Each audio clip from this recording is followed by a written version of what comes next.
Sorry, guys. I had some technical difficulties. Mavis, Otis, Stephen, Shirley, Wiggins, Robin, Jackson. Sorry, guys. I had some technical difficulties. Had to go out and come back in. Hey, Dr. Tatum, Minister Kathy Jones-Johnson, NBC fam, good evening. Linda, good evening. Linda, I'll be communicating with you soon with your reservations. OC's in the house. Good evening. Hale's in the house. Recovering from family visits. Jazz. Katisha. Hey, Simone. This is Hobbs. KBJ. Let's get in here. Let's get in here. Wow. Slime. Rejoice. Minister Amy. Emily. Sister Irene. Shanette. Eric in the house. Latoya. Hey, girl. Minister Constance. Lady Conley. And Joe. Good evening. Rejoice. Come on, let's get in here, children. Sister Katrina. Reverend Gooch. Crystal. Hey.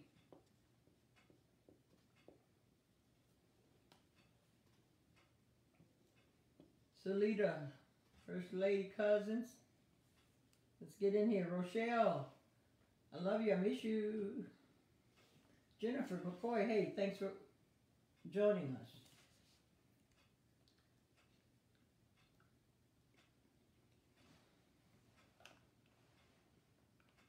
So Shirley.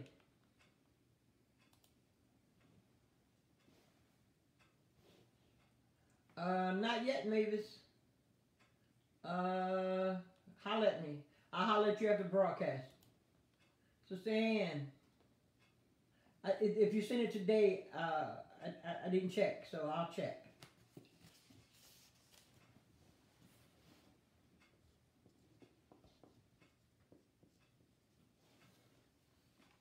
Come on, children, let's get in here. Let's get in here. Let's subscribe and share. BJ's in the house. Love you, son. Let's subscribe and share. Kathy Hudson.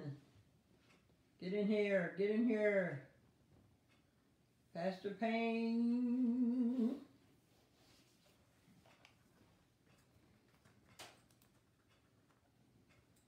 It was Sunday. It was Sunday.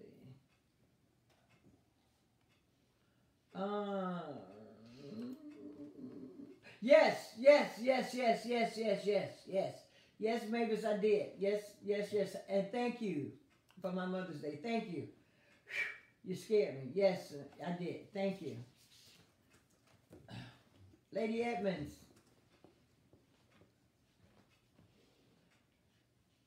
Devron, look at you. Devron, you know I'm getting ready to put you back to work, girl. Yes, indeed. Yes, indeed. I'm running behind because I had some technical difficulties. But we're here now.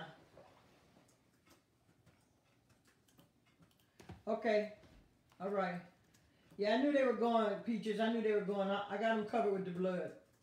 Now, what they do when they get there, I'm going to cover them with the blood. Yes, indeed. All right, guys. Everybody was telling me that on Sunday that, hey, Faye, that I was throwing blows. Hey, Onisha, I was not trying to throw blows, though. I was not trying to throw blows, but I do want us to be in tune with who we are. Kim Franklin, welcome back. Welcome back. I think it's so important that the Word of God touches you where you can grab it. And sometimes I got to put it down low because some of you can grab it down low. Bridge. So we want to go back to Sunday's message a little bit, and I'll try to be more ginger, a little more gentle, if I might add.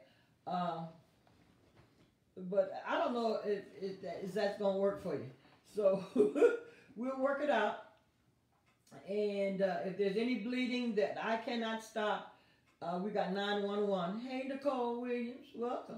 We've got 911 on standby. Okay, that's the pulling up. Ambulance. All right, let's bow our heads for a second of prayer. Lord bless. Amen. Amen. Now, you know, because I do that Cliff Note prayer. Hey, Shayla, I do that Cliff Note prayer, but hey, Dale, you've got to know I know the Lord. So, you know, if you need to talk to him a little longer, you feel free. You feel free now. But I'm doing that because I know who he is. All right? Dr. Doldrin. Dr. said more gentle. Bean said, no knives. You are. Hey, Jonathan, it wasn't that bad. Some people nodding their head. Yes, it was. Straight no chaser. That's why I love you, old 12 toes. That's why I love you, Sister Irene. Straight no chaser. I want to talk just for a moment today, and see what you have to say. Can we go in just a little bit? Let me get some feedback, because this is Bible Study 2.0, my sweetness. And in order to get an understanding, the Murphys are in the house. In order to get an understanding, it's imperative that we deal with the word where we are. Now, if it cut, it's because obviously there had to be some surgery done on you. So it was not me. It was just the way it was. I want to talk about wisdom, of course, because this is the year of navigation, and we're dealing with the wisdom and how to move our lives more thoroughly. Hey, Kanisha, baby. But what we talked about Sunday that kind of got folk in an uproar. We talked about the challenges of wisdom. Can we talk about that today? Can we really talk about that? Can we talk about it as if I was in my church and you all were sitting in front of me and there were no cameras or no internet or no anything? I want to talk about how have you identified your challenges? Don't put them down yet. I just want to, hey Shanice, I want to know if you've identified your challenges. Because I'm telling you, how I live my life. I was very transparent. I let you know what I feel, because you know you don't have a heaven or hell to put me in, and nor do I have one for you. So I really give a very little hell or damn what you're thinking. What I'm looking for is through me, if God can teach us a better way of life to live until we see his face. Because none of us are perfect until we see his face. None of us are perfect. We don't get that until we see his face. So we talked about wisdom, but one of the fallacies of wisdom is that once you have some of it, then you're perfect. And that's not true. Another fallacy of wisdom is that if we sit close to God, then we're finished. We're done. Everything is cool. That's not true. I know some praying, believing God, loving God saints, and still have challenges. I want you to be honest with me today and tonight and tell me if you've identified some of your challenges. And let's talk about those. Let's talk about your challenges. What have you identified? Jametta. Harold. Hey, Harold. Dang, I love you, Harold. One of my sons from Great Area. I love you, boy. And your baby girl. Hey, Kelly. So let's talk about those challenges. Now, because we're wise does not mean that everything else does not apply. Because sometimes my wisdom is heightened. Anybody? Hey, Sherelle, I love you. Anybody know about that? Sometimes your wisdom is just heightened. It's up to the roof. It's just perfect. It's like everything seems to be flowing well. Everything's just moving smoothly. You feel like, oh, God is on my team. He's on my side. He's in my breast pocket. He's in my hip pocket. I'm surrounded by the blood. Everything seems to be going just great until something happens, until my kryptonite comes, until something happens, until there's one thing that I have difficulties with. But I thought because I knew the Lord, I would not have these difficulties any longer. But I want to talk to a few people who get up from prayer and go into your ugly place, that challenge. Oh my God. I'm going to tell you tonight, I'm going to tell you that most of you cannot get the blessings you want because you're still lying to yourself about your challenges. I've got challenges. Yes, I'm the pastor of a church, a fine church. Bible teacher, Bible believing church, of folk who are loyal to me, oh my God, and look to me for guidance. And this is why I'm so honest. I have challenges. I have challenges. And the wisdom that I have from God helps override some of them, but not all of them all the time. Nothing is all the time. Nothing. So when I'm having these challenges, I need to have them already identified so I don't fall as frequently. I need some of you to start identifying your challenges. What are your challenges? You know, let's start with something light. Let's start with cheesecake. Okay, let's start with cheesecake. The doctor told you to stay away from cheesecake. You know, dairy products. Lactose intolerant. Dairy products. But you love a good ice cream cone in the summer. A cone of cream, my grandma used to call it. Let's go out and get us a cone of cream. So, but you can't handle it because the lactose concern. But you think to yourself, I'd rather have the rumble in the jungle. I'd rather have the concern in my gut and have the cramps because I'm going to enjoy the ice cream cone so dearly. Do you understand that? See, those are challenges. Because the wisdom says, you know you lactose intolerant. Nicole, I know your french fries, Cold Stone make it. That's called cold fat. That ice cream at Cold Stone don't even melt. This, but pure lard. But anyway, so you got to know, but you weigh it. And you say, I want what I wanted. And then you begin to justify why you think you should have it. Then after justifying, then you get angry after you feel some kind of way. Harold says carbs. That's exactly right. Some things we just can't stay away from. They are called our kryptonite. But it's not the things so much. It's our desire for those things. You're missing it. You're missing it. It is not the things. Because we can cancel out all the things because we all got the same problem. It just has different subjects. But the problem is we cannot control through wisdom our desires. Write that down. I'm going to quit telling you what to write down. You should know by now what to write down. This is good to you. Admit it. And in order to lead a better life, there are some things we've got to identify. You know, like I would never have guests in my house on Tuesday and eat red beans and rice on Monday. But you know, it's so good though. This is my house. You know how I just justified it? I justified passing gas in front of my guests. Oh, my. See what I did? I talked myself right out of recognizing why my wisdom didn't work. You all talk yourself right out of godly wisdom. Just the same way you talk yourself right out of having a good day. You don't think you deserve it. And then you make these mealy-mouthed excuses on why you should. What? This is the day that the Lord hath made. Let us rejoice. Come on now. The fact that he made the day alone is enough to rejoice and be glad in it.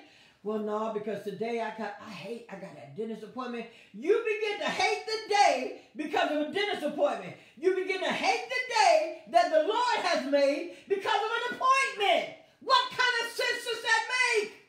I'm hollering at you, and I'm not even in the high seat in the room. Bless my soul. What is it? It is the desire thereof. It is what we want. We want what we want when we want it. And then when we get it, what? Just like Balaam in the ass. Then we get it. Numbers 22, read it. One of my faves. It's like once we get it, well, why, God? Why did you do this to me? God has done nothing to you. You've done it to yourselves because you lack the application of godly wisdom. We're going to talk about this thing a long time. I thought I was just going to go through this wisdom thing and make it another ha-ha, make it real light and move on till I realized that I was drawing blood from a duck and butter from a turnip.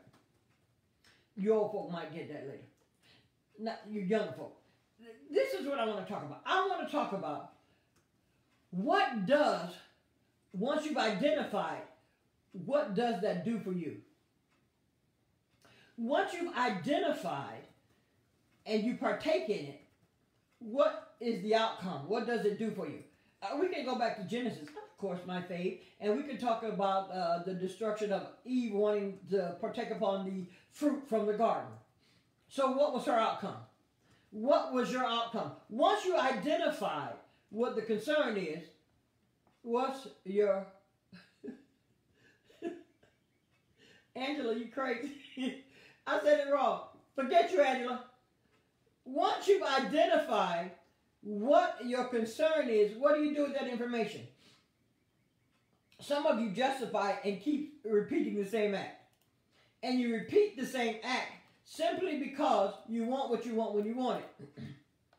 And then you complain that God is not helping you because you've overridden his wisdom. Write that down. I have the ability through Christ to override godly wisdom. Uh-oh, tell me if it's an oxymoron or not. Is that an oxymoron? Come on, tell me, theologians. I have the ability through Christ to override his godly wisdom. That's what makes you all so freaking dangerous. That's what makes you all so dangerous. You have the ability to override godly wisdom, and you do it on a regular basis. He gives you the answer. You just like a cheater on a test. One of my favorite examples. Somebody whispers across, what's number 8? The teacher's up front, what's number 1? And the person says A, and you go, okay, I'm gonna fill in B. If someone gives you the correct answer and you don't use it, whose fault is that? The power that you have to override godly wisdom makes you a supreme being. And you're not recognizing that. You're not recognizing that you're so powerful that you destroy yourself. Write that down. Your power through godly wisdom is so supreme that you have the ability to ignore it when it's screaming in the streets. You have the ability to ignore it and override it because you want what you want when you want it. You don't want to hear what anybody has to say about it. You don't care what the authorities say about it. This is what I want. I want this because it's going to do something for me on the inside. Well, godly wisdom to teach you what you want on the inside should be what's put in there by God. Now, this is why we're going to get intricate today, and I'm going to have to skip around because I don't have but a few minutes with you all. But if you're looking for a good Bible-teaching, Bible-believing church, and you're looking for a pastor, and quit hiding behind other pastors, you can come on. Come to NBC. I'd love to be your spiritual mom and your spiritual pastor as well as your virtual pastor. Now, I'm not going to give you a break, though. So if you're weak, stay away. Okay, we got that down. We got that down because in order to make soldiers and warriors, there has to be a regime that you have to go through. I don't have, this is why pandemic worked. I didn't have any music. I just was coming out cold and raw as I usually do. I didn't have anything to make it any easier. I didn't have no Epsom salt. I didn't have nothing to rub your temples with. I didn't have ushers to come and pat your back. This is what it is. But it will change your life for the better. I'm telling you, it's a guarantee. When you know Christ, when you have a relationship with him, the relationship does not supersede your desire. Write that. My relationship with God does not supersede my desires. So desires are something you must be able to control. You must be able to control your desires. Because it's not the cheesecake. It's your desire for the cheesecake. It's not the man, the 6'4" man with the big chest and the muscles. It's your desire for the man with the muscles. It's not your want for money. It is your desire for the money. It is not the girl with the big. It is your desire for the girl with the big. Hey, that was pretty good. I beat that up pretty good. I did pretty good with that. It is your desire. So when people say, what did she die from? Oh, she died from pneumonia. No, she died because her heart stopped. Well, what did she die from? She died from cancer. No, she died because her heart stopped. It's the same thing. You die because your heart stopped. Now, there might be things that lead toward the heart stopping, but it's because the heart stopped. Your challenges with wisdom is your desires, not the things that you're recognizing that you've listed here to die. All right? Everybody dies because their heart stops. I've never seen anybody walking around here living with their heart stopped, with their heart not, if their heart has stopped. And so tonight we want to talk about what does that desire do for you? How many poor situations has that desire put you in? How about the repetition of poor relationships? Hey, Carl, how about poor relationships? Those poor relationships, you cannot recognize is the same character because you're too busy looking at the face. You're too busy looking at the shoe size. You're too busy looking at how big the hands is. I said Sunday, I love him. He was savage. You all better quit smelling people of opposite sex. I was going to say that word, but I didn't. You better quit smelling people of opposite sex. What we need to recognize is it the same character? Is it the same spirit? Because if so, then we're apt to go down. We are not taught to link our experiences. We're taught, oh, that happened in the past. Well, hell yeah, it happened in the past. But it's apt to happen in the now. Did I say hell? Is that in the Bible? Okay. Probably not used quite like that. Okay, I'll do better. Maybe one day. Pray for me. What is your desires? What is your desires? What are they causing you to do? What is that desire? How many train tracks have you been knocked off of going in the right direction and your desires get in the way? How many things you got this thing nicked? I got this thing. I got it down to a science. And then all of a sudden your desires get in the way. Yeah. What does that desire feel like when it's rearing up in you? What does it feel? Is it something that you feel coming? Do you feel that thing rearing up in your spirit? Do you know that it's about to erupt? There's something happening that you have control over, and you choose not to use it. You know why? Because you like the feeling of temptation. Write that down. Woo! Temptation makes things tingle that may have not tingled in a long time. You like that feeling of living on the edge. I like what it brings to me. I like how I look. I like how I walk when it's inside of me. I like it. Shine. Yeah, you like it. Because we all like it.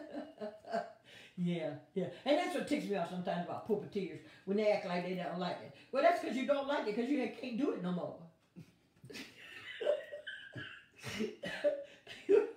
Hey, I didn't say what. I'm just saying, desire is desire. You can't eat cheesecake anymore. You can't eat them round laters anymore. You can't eat them Jolly Ranchers anymore. And how about the red Twizzlers? I can't eat them anymore. The bottom line is, everybody likes that. It's almost like living on the edge. It feels good. It makes you feel younger than you really are. It makes you feel exuberant.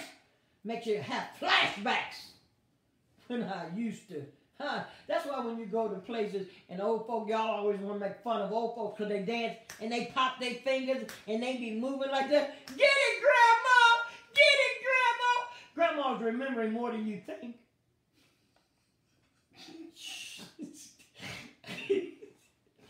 We go Christmas caroling in the nursing home. We get to singing and they get to popping their finger. I say, baby, this ain't the blues. These are called carols.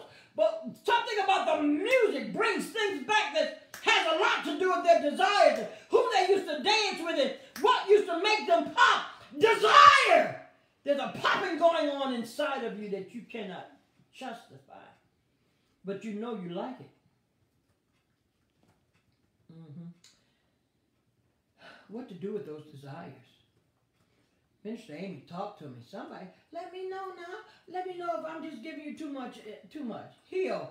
Talk to your spiritual mama. Am I giving you too much? You know, I'm just saying that until we get real, the church is always going to be a fake place. Until we bring it back, and I'm not talking about to the vulgarness. I'm talking about to the honesty of why I'm to worship there in the first place. What am I looking for when I get there? What am I looking to happen? You know? There's something that we must recognize, if you love the Lord, this message is for you. I don't need a fan. Unless you talk about people who have money, who want to buy tickets to my show. Whole nother story. Did I tell you my anniversary appreciation is coming up in June? And I heard that my people are asking for $180, $10 per year. How many of you want to do more than that? How many of you got a word that's coming that says, Pastor, you're so much more than $180? Put that in there. Bless yourself. Be wise about this thing here. I don't need your money. But you need the breakthrough that comes with it. Free yourself. All this is godly wisdom. All this is godly wisdom. All this is godly wisdom. I want to talk about no matter how much you love the Lord, you still can be a crazy, foolish sinner. Yeah. God does not stop you. He's not a rapist. He's not going to hold you with some chains. He wants to teach you so you'll want to live better so you can do better. You know what I'm saying? That's why. I'm just telling you. I want you to go and I want to show you some love. I want to show you some love from King David in the 6th chapter of 2 Samuel. Can we go there? I'm not even going to read the other chapter. Let's go to 6th chapter of 2 Samuel. 2 Samuel, 6th chapter. What verse I'm going down to? 14, 15, 16. Let's see where I went. Okay, let's go down to verse 16. Now, this is so important because no one here is exempt from this teaching. No one here is exempt from this teaching. Oh, you all still answering about my gift. Thank you. Thank you. You're worth $1 trillion billion. Yeah, but can you write that check, Otis? Get that $1 trillion billion check. Let's get that check. Shmoney. What did Katrina say? Shmoney. Where the money resides. Now, if you love the Lord, this particular text is so important to you because what it does, it should be relative. What's more important than anything else is the text becoming alive and it becoming relative so you can understand what you need. What you need. Okay? So it's going to take some time for you to identify. We've talked about it all. Oh my God. We talked about it already, and we've talked about that there's something inside of us that tingles with desire every time. And my wisdom is not enough to continue to have me to walk upright. But it doesn't make you a bad person. See, this is why this is important. Because then that's when the old church used to tell you, see, you know, backslid, you made God this, that, and the other. That's your relationship with God. But I want you to know that the people who are telling you backslid have backslidden as well. Okay? We all have this challenge. Do you understand? Some people call it struggles. Some people call it sins. We all have this challenge. But what it does more than anything else, it overrides what I know. I know better. I know I shouldn't have a car in the garage in the winter up north with only a quarter tank of gas. First of all, a lot of houses up north don't have garages. And up north it gets so cold that you can't kick a car over if you ain't got no gas. And so if you come home and you park your car and think you're going to get up the next morning, cover with snow, dig it out from under snow, and the car going to kick, it's not going to kick. So that means you have to have at least a half a tank of gas or more. Well, because that's the wisdom. See, some people call it common sense. Yeah, filling the tank up is common sense. The godly wisdom of it is to act on it. See, you all know a lot, but you don't act on squat. Because if you acted on things, you wouldn't be in the place that you're in. You know a lot. And this is why I'm telling you, degrees are cool. Got a couple of myself, but it never taught me life. Didn't teach me nothing. All right? Look at verse 16. As the ark of the Lord was entering the city of David, Mikhail, daughter of Saul, watched from a window. Okay? This is his first wife now. His first wife. Watched from a window. And when she saw King David, her husband, leaping and dancing before the Lord, she despised him in her heart. Now, if you don't read any further, you think, well, because he couldn't dance? No. he was leaping and dancing. I don't know what she thought of him leaping and dancing, but it ticked her off. Look at him over there dancing. You know how some of y'all get? You want the man in the beginning, you think you're all fine and sexy, then you're, why is he over there breathing? Look at him breathing. As soon as he does something, look at his ashy hands. You didn't mind them ashy hands? Okay, look what it says in verse 17.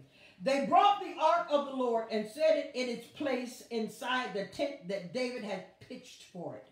And David sacrificed burnt offerings and fellowship offerings before the Lord. After he had finished sacrificing the burnt offerings and fellowship offerings, he blessed the people in the name of the Lord Almighty. Then he gave a loaf of bread, a cake of dates, and a cake of raisins to each person in the whole crowd of the Israelites, both men and women. Now that's some gifting. All right, that's some gifting now. So we find out that his generosity was above board.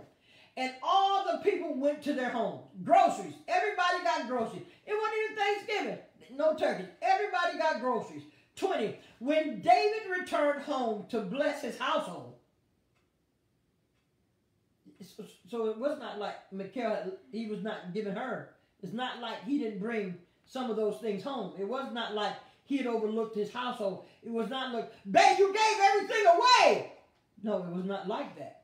When David, 20, returned home to bless his household, Mikhail, daughter of Saul, came out to meet him and said, how the king of Israel has distinguished himself today, going around half naked in full view of the slave girls of his servants as any vulgar fellow would.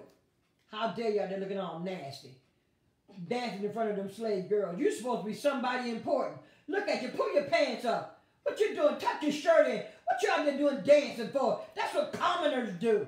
Verse 21, David said to Mikhail, it was before the Lord. See, this establishes, clearly, this establishes David knowing God and knowing what pleased God.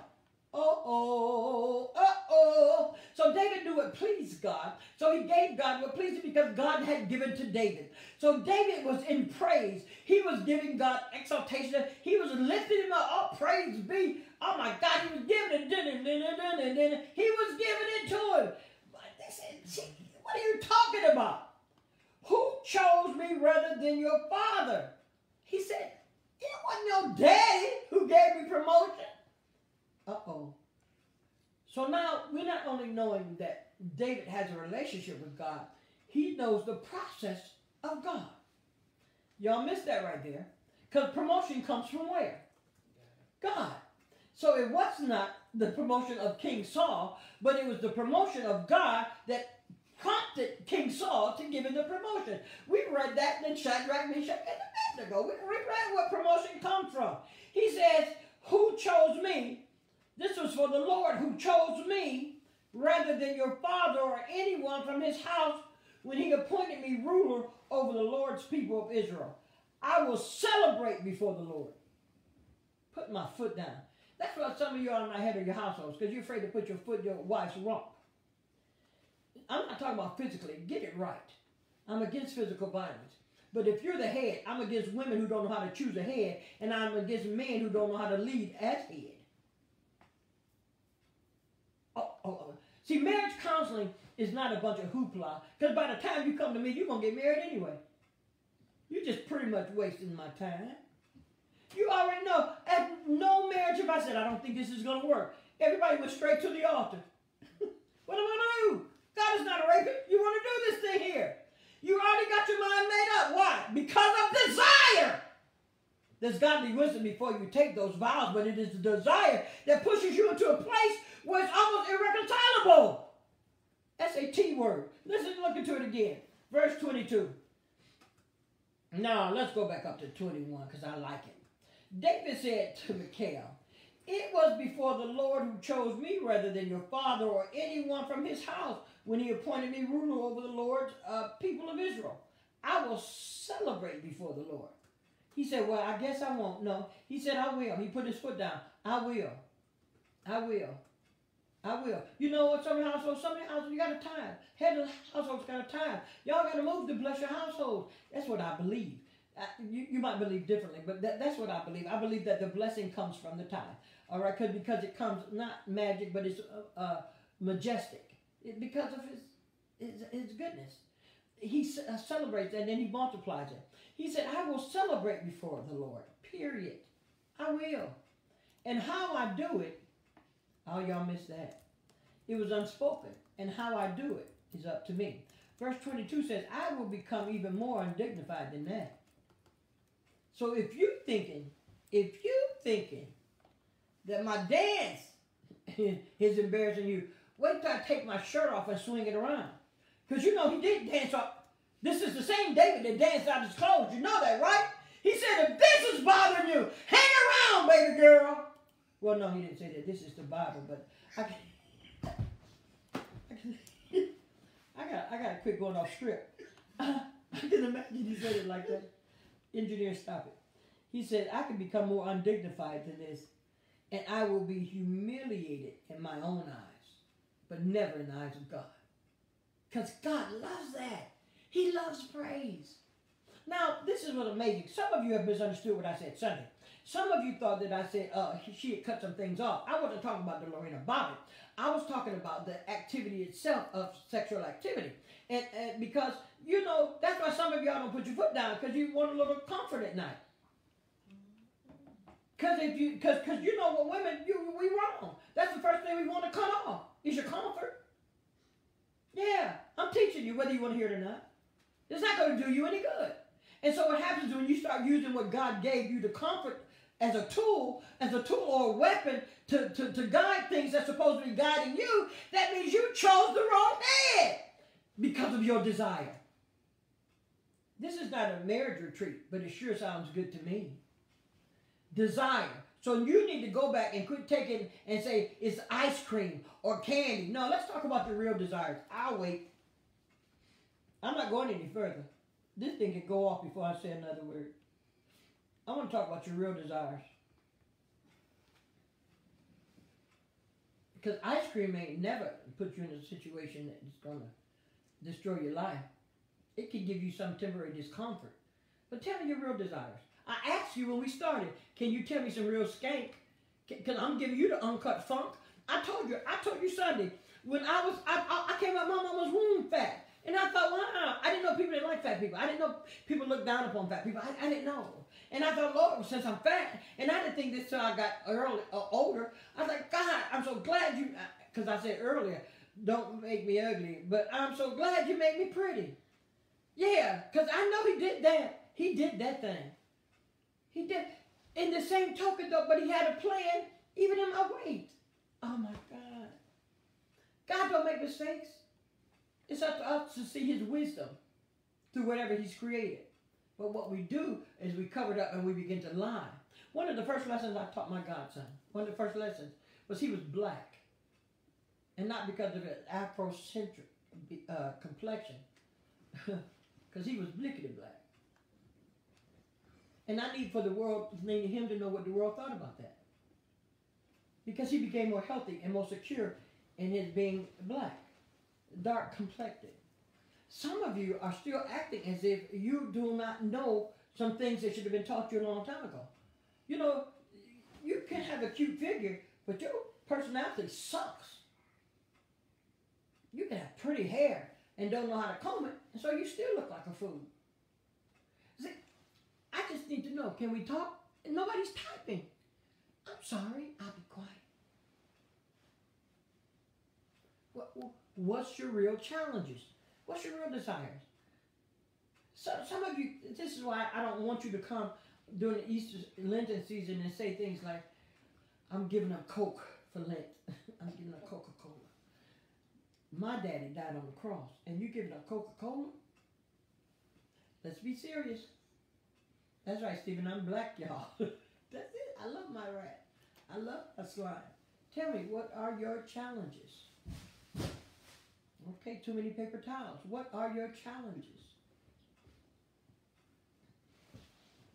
Somebody told you you were ugly as a child and you never got over it? Were you molested and you think you have no value? What are your challenges? Okay, thank you. Thank you. I see some honesty coming through. What are your challenges? What are your challenges? Because your challenges dictate your desires. Write that down. Write it 3 times. Right there. That's good. That's almost a t-shirt nugget right there. Your challenges dictate your desires. Comparison, that's good, minister. Yeah.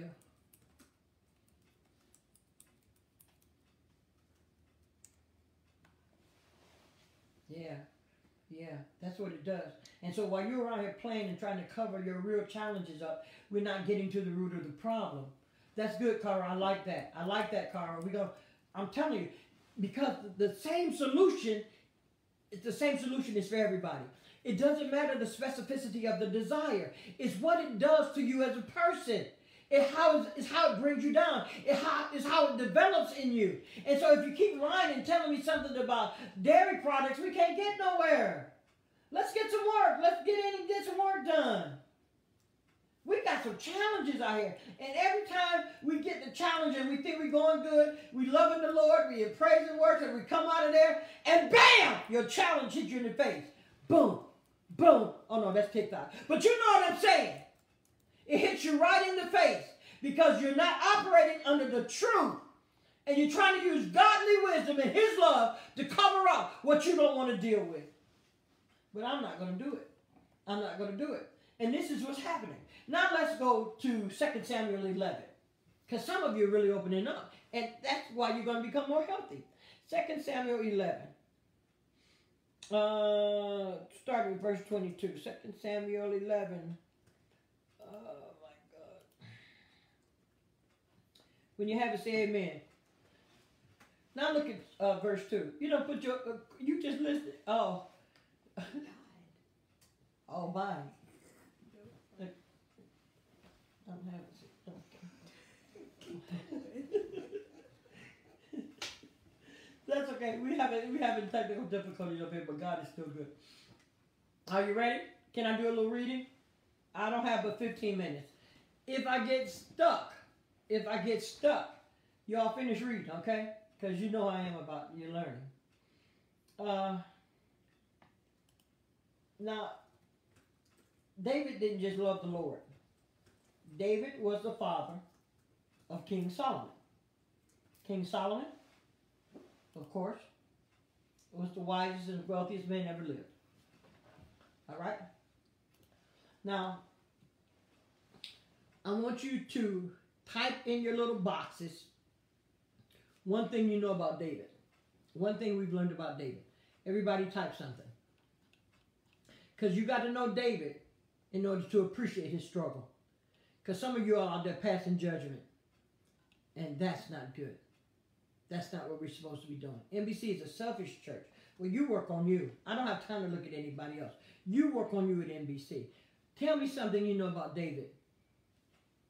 Tell me something you know about David. Now, we know David loved the Lord because we read that in chapter 6. What do you know about David? Because I can write it down.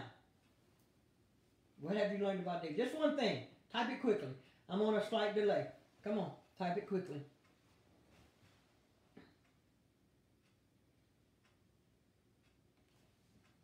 He was a whore. Go ahead, girl. Hey. He was called. That's good. Hey, Cheryl. Welcome, baby. Avril. Welcome. Welcome.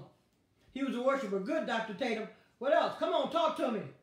He didn't allow his weaknesses or his shortcomings. Good, Stephen. Come on, talk to me. What do you know about David? Stephen types a soliloquy, and I can't read that fast. He was a giant slayer. Gone. He was fearless. Good, good, good, good, good. Look at all those positive characteristics gave to his physical desires. That's right, Mrs. Hobbs. What else do you know about David? Women was his weakness, okay? You identified that, but did David? Quit identifying other people's stuff. Get your nose right. He was a leader. Was he? See, these are the things I'm talking about. We learn some things, but then what happens is we begin to learn of other people's things without learning of our things. Check. Sweep around your own front door. So David was a fearless warrior. He was one heck of a shepherd. He was as good a leader as a shepherd as he was leader. He was a psalmist. He was a poet. He was great in battle. He was attractive. he had great leadership skills, and he had a heart for the people. All these things were great things. And he was a man. He liked the sister. All right? He liked the little lang-lang. All right? And so when this began to happen, all these things were who he was. But in the beginning, we read chapter 6, but he loved leadership and the people of God. And what's more important, he loved the Lord. Now we can read, because some of you have a lot of great qualities, and that's why you try to hide your challenges. You try to hide your challenges because you always want people to see your goodness. But it's not what people see. It's what God sees. Who put David in leadership? It was God. But no, you want people to revere you and think that you're all that. Oh, we're none all that. You get that? We're none all that. Because we have challenges, even when we're wise. Even when we call upon his godly wisdom. Here we go, and I'll read. One evening. Anybody want to read? Y'all want to play? You want to play? Jack, you up for it? No, you up for it? Steven, you up for it? Okay, read it. Steven, begin. 22. Verse 11, chapter 11, verse 2. Oh, verse 2. Uh-huh. Y'all ready? They're going to read. Read. One evening, David got up from his bed and walked around on the roof of the palace. From the roof, he saw... Stop! Okay. Now, I don't know, talk to me, doctors. I don't know anything about the physical agility of a man when he wakes up, because I've never been married. But something say, okay, you're missing something right there. You're missing something. See, you all think I'm stupid. I ain't stupid. I'm reading. Come on now. When a bro wakes up. Come on now. Come on now. I think you might have to take over reading, because I don't think the man can finish this text. So this is what... You ready? You ready, sis? Because I just stepped on some toes. It says he got out of bed looking out over the roof. What? Come on, talk to me if you know what I'm saying. Read.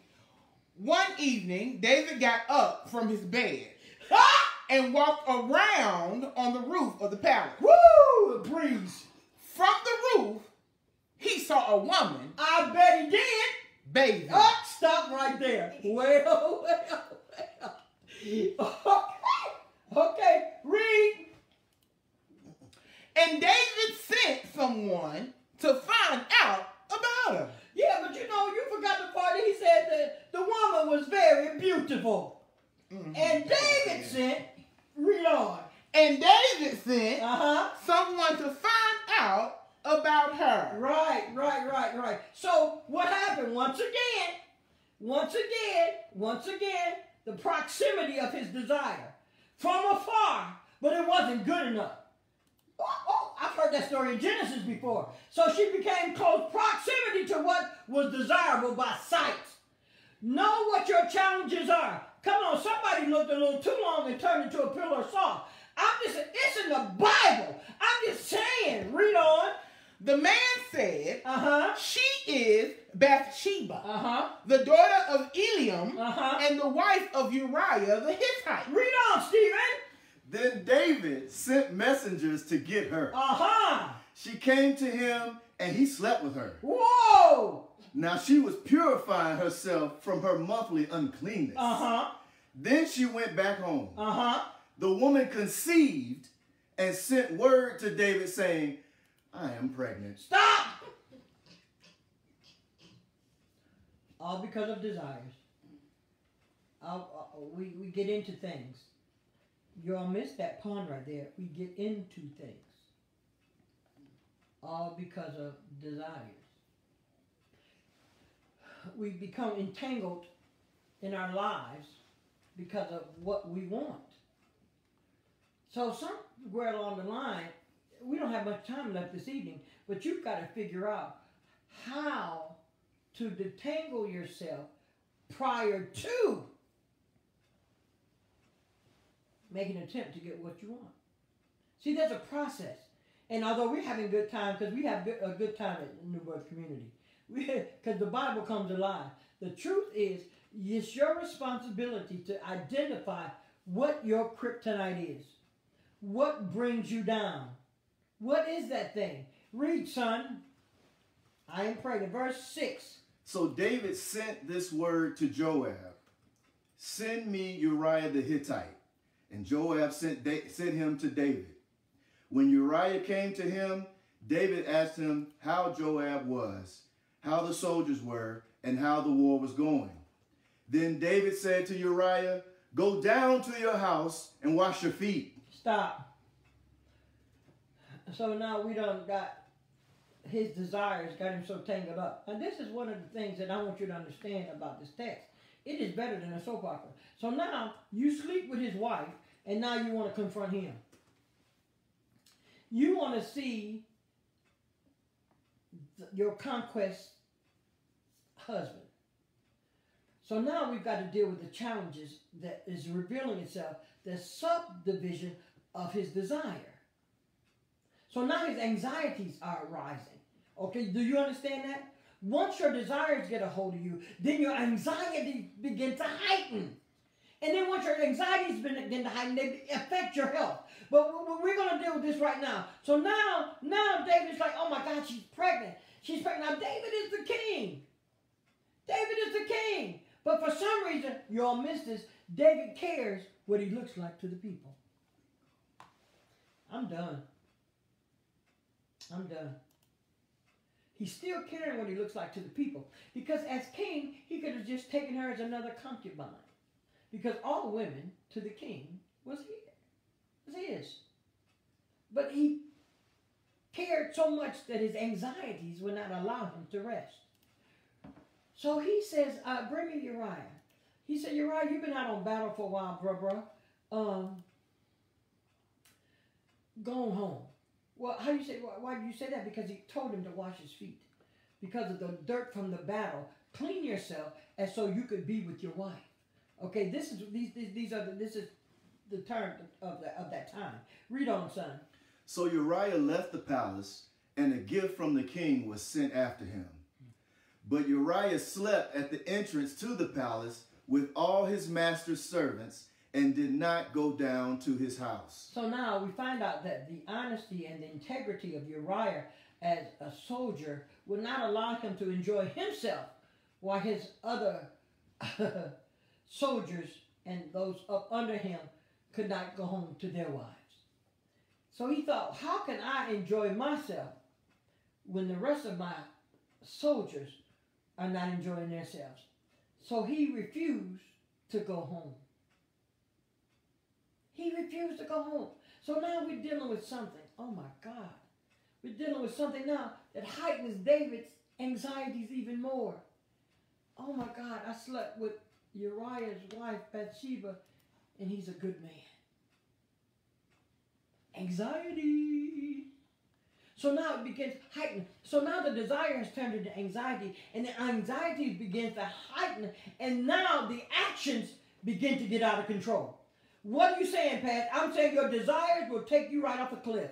Listen to what I'm saying. It will push you right off the cliff. We could have stopped this head on, but it pushed you right off the cliff. Read! David was told. Louder! David was told. Yes. Uriah did not go home. Stop! David was told. He didn't see David not go home. Somebody had to tell him. Read! So he asked Uriah, haven't you just come from a military campaign? Why didn't you go home? Stop! Makes sense to me. Don't you want some ling-ling?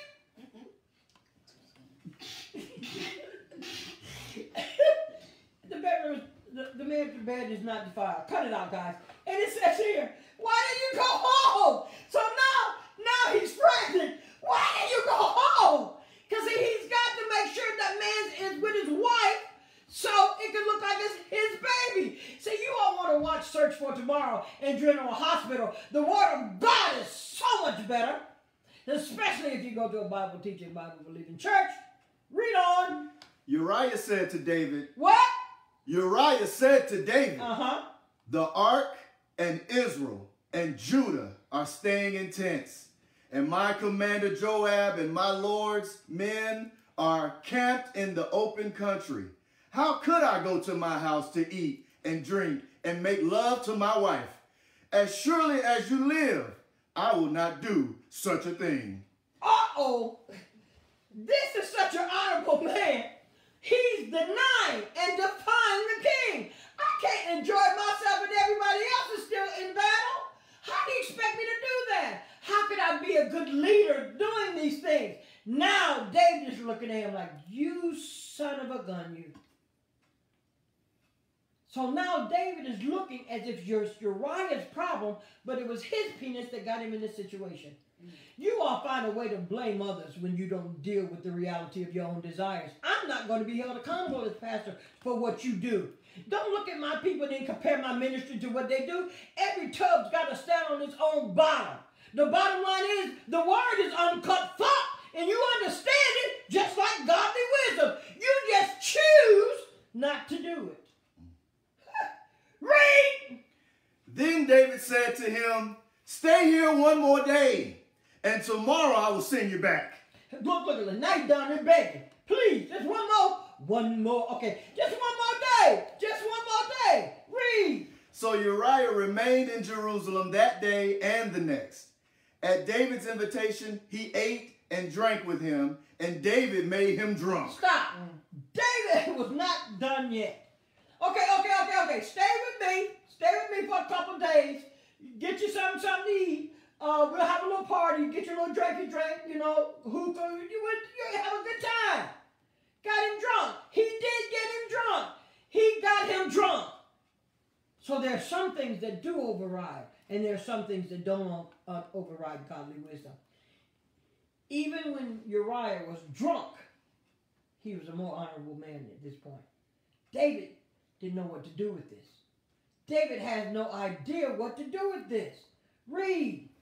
But in the evening, Uriah went out to sleep on his mat among his master's servants. He did not go home. 14. In the morning, David wrote a letter to Joab and sent it with Uriah. In it, he wrote, put Uriah out in front where the fighting is fiercest. Stop! Guys, it's 8 o'clock. It's 8 o'clock. Should I go forth? Shall we finish this concept or no? So let me know if you got 5 more minutes for me, because I'm very, very time conscious. Anybody want to go other than Mavis? Mavis is the only one answering. Type children, type mothers looking. Type, give me some responses. I'm looking. I'm looking. Can I get 5 more minutes? You're wasting 3 of those on me begging. Okay. Okay, I know it's a delay, but still none. Go for it. Thank you, Crystal. Thank you, Khadijah. Read on! 15. In it, he wrote, put Uriah out in front where the fighting is fiercest. Then withdraw from him, so he will be struck down and die. Okay, now look at what this is now. He's done planned a murder without Victor Viola Davis. He done planned the murder. He done planned it. And the bottom line is all because of his desire. All because he wanted to feel something. All because of that temptation that rose up in him one day on the roof. Now he's become this murdering individual just to have a woman, this particular woman, in his bed. Read on. So while Joab had the city under siege, he put Uriah at a place where he knew the strongest defenders were. When the men of the city came out and fought against Joab, some of the men in David's army fell. Moreover, Uriah the Hittite died. Stop. The bottom line is, Uriah was going to die, because we all going to die. But he died at the hands of David's instruction. Have you ever thought your desire could take you all the way there?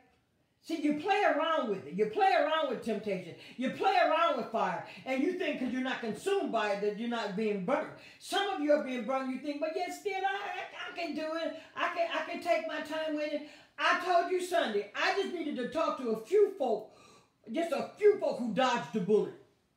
You should have known good and darn well, based on your thoughts and your desires alone, you should have been dead and buried in your grave. You should have known that the slice of cake, and I don't mean cake, that you had a bite of was not meant for you. You should have known that God stopped some things in your life which should cause you to lean more to his godly wisdom than away from his godly wisdom. You've got the ability to override it.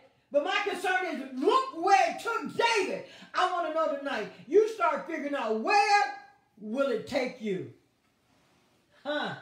It's a question. It's a question. It's not to be messed with. My time is up. And I thank you for the extra time that you gave me tonight. There's challenges to wisdom. But if you come with me on Sunday, how many of you be back with me on Sunday? I'll teach you the honesty of it. Yeah, the honesty of wisdom. Will you come with me? Will you rock with me a little longer? Let's make a date. I love you, Otis. I love you, Mavis. I love you, Emily. Thank you, for stopping by. Hey, bonjour, Lexi. Love you, Mavis. Kimberly, thanks for stopping by. I hope y'all got some good notes. I hope y'all about to change your life because I see you. I know I'm teaching good because some of you don't be typing. You know, I done knocked a punch. I done slapped some air out your chest. And that's what I'm supposed to do. That's what a good word does. It snatches a pause in you. Food for thought. I love you, Minister Constance, Lady Edmund, Sherelle. I love you. I hope to see you Sunday at 11 because the word, based on my thoughts, but he might change it, there will be a word from the Lord. I love you, Minister Amy, Sister Katrina. My time is up, and I really, really appreciate you for spending yours with me. And sorry for the delay earlier. You had technical difficulties. All right? KVJ, love you. Love you. Harold, it was nice for you to be joining us tonight, Harold. I love you, babe. Sister Ann, I love you. The Murphys, love you guys. Minister Ahab, love you. Love you. Miss Hobbs, I love you. She'll be there.